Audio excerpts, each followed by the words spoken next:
আসসালামু আলাইকুম গাইস, কেমন আছেন? আশা করি সবাই ভালো আছেন। আলহামদুলিল্লাহ, আমিও ভালো আছি, আল্লাহ পাকের শুকরিয়া। তো গতকালকে আমরা ছাদের মধ্যে রড তুলছিলাম, প্রায় গতকালকে দিনে আর রাত্রে এ পর্যন্ত আমরা মানুষ যা কয়েকজন ছিলাম আর কি। তো সবাই মিলে আমাদের নিচের জালি কিন্তু বাধা শেষ হয়ে গিয়েছে, দেখতেছেন আপনারা। নিচের জালি সম্পূর্ণ শেষ, ঠিক আছে।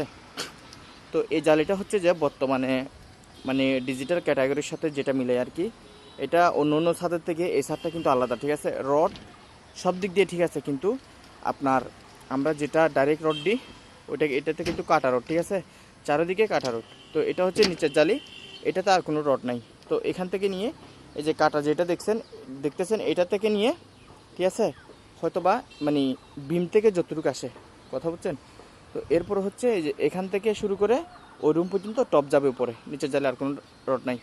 আমরা আগে কী করতাম, এই যে এই রডটা দেখতেছেন, এই রডটাকে নিয়ে আমরা মানে টপ হিসাবে বিমের উপর দিয়ে ওই যে ওই রুমের তল দিয়ে আবার ঢুকাই দিয়ে ওই বিমের উপর দিয়ে টপ হিসাবে আমরা দিতাম, ঠিক আছে। এখানে হচ্ছে কাটা টপ, মাঝখানে যে জালিটা দেখতেছেন এটা হচ্ছে যে কাটা জালি। আর দ্বিতীয় কথা হচ্ছে যে এটা কোনো ডাইরেক্ট রড নাই, ঠিক আছে। তো এটা সম্পূর্ণ ইঞ্জিনিয়ারের ড্রয়িং অনুযায়ী কাজ। তো এটা আমরা দিয়েছি কত, 3/18, 3/18 ভিতরে আমরা উপরে নিচে 10টা রড, ঠিক আছে, 12 মিলি রড। তো এভাবে কিন্তু কাজটা করলে অনেকটাই সহজ। আগে আমরা